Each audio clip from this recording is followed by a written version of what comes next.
On March 21, 1931, the frigid western Pennsylvania morning held a promise of spring and the dire realization that the anniversary of this date might never be celebrated.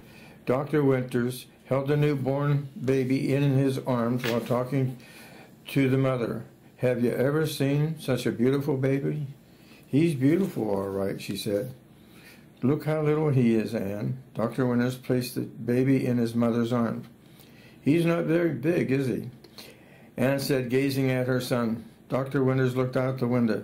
"You're fortunate to be in a warm room. It's cold outside." He turned back to her. "How are you doing?" "I'm tired, but I feel good." "You should, after delivering a baby," he said. "I'm okay. Still, it seems like a long day." "Your delivery went smoothly." "It was good that I didn't have to wait to work very long," she smiled. "Are you in any pain?" "I feel good for having delivered a baby." "Were you able to rest?" he asked. "Yes, I had a good night's sleep." "You know, Dr. Winters, I appreciate your concern."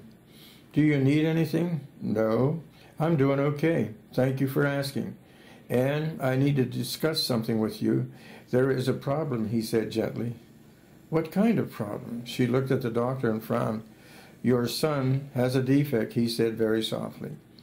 "What kind of a defect?"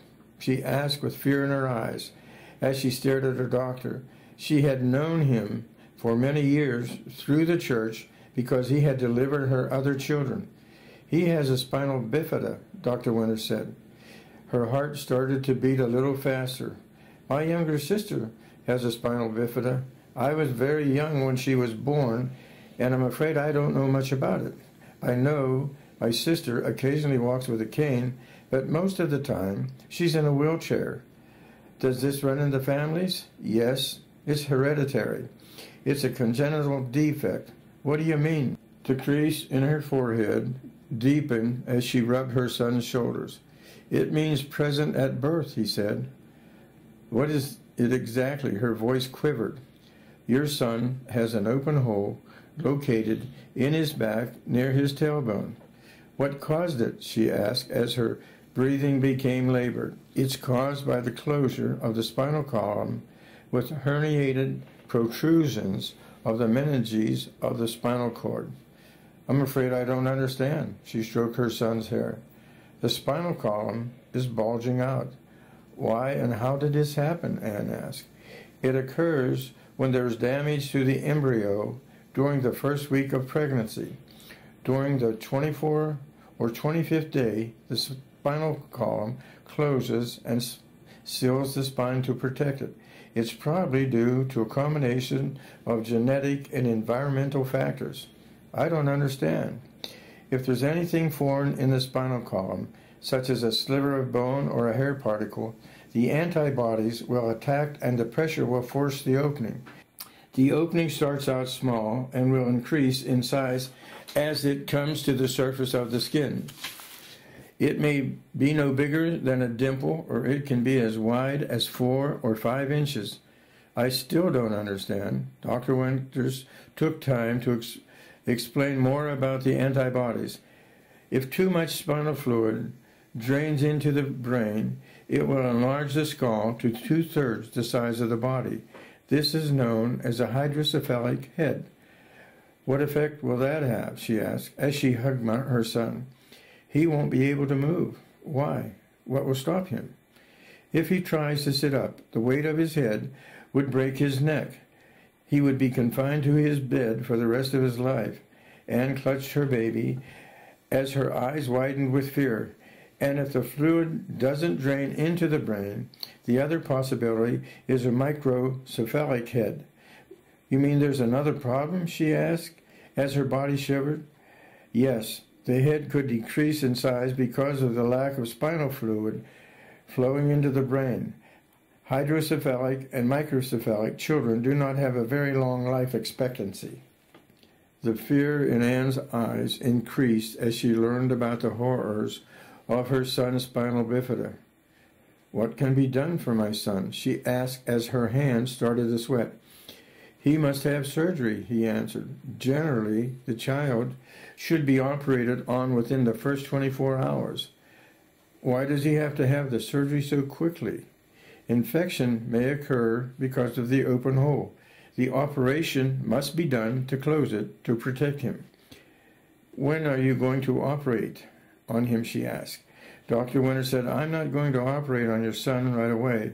I want to wait until the opening stops growing. Why would you wait, knowing my son could die without the operation? If his operation is done too soon, the antibodies attacking the skin may force a split in the sutures because of the opening expansion. Waiting until the hole reaches its full size provides a better chance for your son's survival. I want to do one surgery instead of two. He should survive one operation. I doubt if he'd survive two. How long before you do the surgery? I'm not sure. You're saying my son doesn't have much of a chance for survival. Is that what you're saying? Dr. Winters hesitated, looked into her eyes and said, Yes, Anne, this is a very difficult operation. How will you know when to operate? I don't want him to suffer. I'll look in on him every day. What if he has an infection? If there is that possibility, he will be operated on immediately. What other problems could he face? Tears welled in her eyes. I'm sorry. This is hard for me to grasp. She looked at her son. Her voice broke. Will there be any other complications from the surgery? The surgery is dangerous. He may not live through it. Why? She asked while caressing her son. The nerves are intertwined like string in a baseball. I have to be very careful not to cut the spinal nerve. This will cause the lower extremities to be paralyzed from this delicate operation. The surgery would take a long time. How long will it take? It could be anywhere from 4 to 8 hours. My major concern is that your son's heart is strong enough to endure such a long surgery. It's important that I go slowly. I don't want to cut the spinal nerve. It will take time to separate the nerves. The surgery requires a lot of concentration and patience. I'll be able to see what must be done while closing the hole. Will he be paralyzed? If the nerve to the lower extremities is cut, he will be.